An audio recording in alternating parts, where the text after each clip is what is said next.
estudamos em colégio de freiras, porque nós tínhamos bolsa de estudo, então a nossa base, a minha base foi católica. E eu só tenho a agradecer, porque foi assim, foram degraus para que a gente fosse aos poucos compreendendo mais, né? Então tenho muita gratidão a esse tempo que eu fui do Colégio de Freiras em São Paulo. É o Colégio São Vicente de Paulo, na Penha. Então passamos por todas as cerimônias que a Igreja Católica faz. Em casa nós tínhamos o exemplo. Isso é uma coisa de que eu me orgulho muito. Os nossos pais sempre nos deram um ótimo exemplo.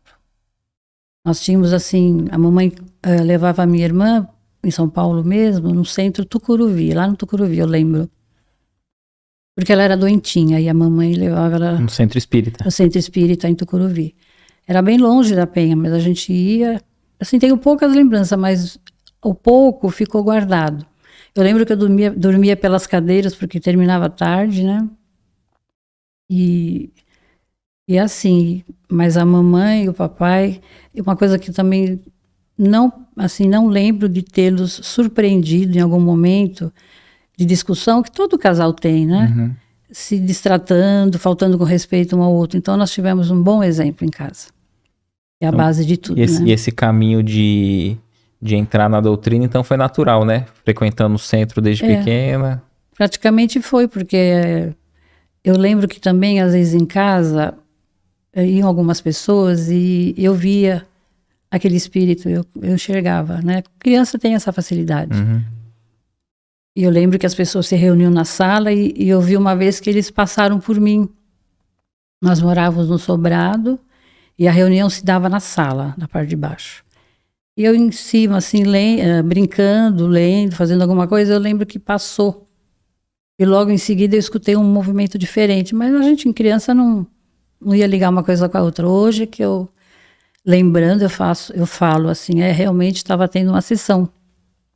Ou alguma necessidade, porque a gente sabe, né, que o lar não é bem apropriado para manifestações, mas às vezes com algum problema de saúde, havia permissão e eles se manifestavam. E às vezes até antigamente, na falta de locais, né, surgiram muito assim, né, ambiente familiar, né, os grupos de espíritas, de estudos, né, mas aí continuou essa mediunidade ou foi mais num período de criança, assim, de visualizar, de conseguir ver o espírito? De ver assim, continuou só nessa fase infantil, mas eu depois tive um problema, quer dizer, não é problema, mas eu tinha sonambulismo, que também é uma parte ligada, né, à espiritualidade.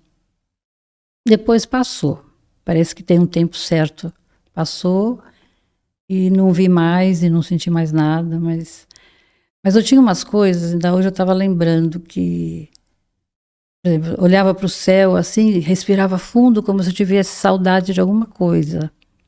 Não sabia dizer o quê. E na época que nós estávamos para mudar para a Baixada, que nós ficamos muitos anos em São Paulo, né? Mas aí a mamãe foi ficando doente. E aí a situação mudou, porque doença na família complica, né? Uhum. E eu lembro que eu falava assim, falava para minha irmã, eu olhava para o céu, as estrelas, eu falava, dava aquele suspiro, e ela falava, o que foi? Eu falei, agora as coisas vão ser diferentes, porque a gente sabia que ia mudar para cá. Não sabia como, mas sentia. Interessante que eu sempre olhava para o céu. Assim, coisa de você conversar com a sua irmã, uma coisa nada assim pensado, espontâneo, né? Mas depois assim passou. Viemos para cá, viemos morar em Santos, depois Praia Grande, e foi aqui que comecei na doutrina despertar. Frequentando qual casa aqui? Olha, eu não lembro bem, mas eu lembro que o papai já tinha falecido, a mamãe continuou doente, porque desde que eu me lembro, a mamãe sempre doente. Ela veio a desencarnar bem idosa, já bem velhinha. Mas assim, uma colega da escola que me levou. Eu tenho a impressão que ou não foi a irmã Cristina ou foi para o Geu. Ela mesmo depois nunca mais. Uma colega de profissão. Interessante isso, né? Nunca mais ela foi. Só foi para te levar mesmo, te apresentar ali. Interessante. Os pais dela parece que iam, mas ela depois não soube mais que ela também continuasse frequentando, mas aí continuei. Bem legal esse vídeo, né? Coloque aqui nos comentários o que você achou, a sua opinião sobre o tema. Também não deixe de acompanhar o episódio completo. Aqui você acompanhou só um trecho do nosso podcast. O link está aqui na descrição do vídeo. Estamos ao vivo todas as quartas às 19 horas no YouTube. Vem com a gente!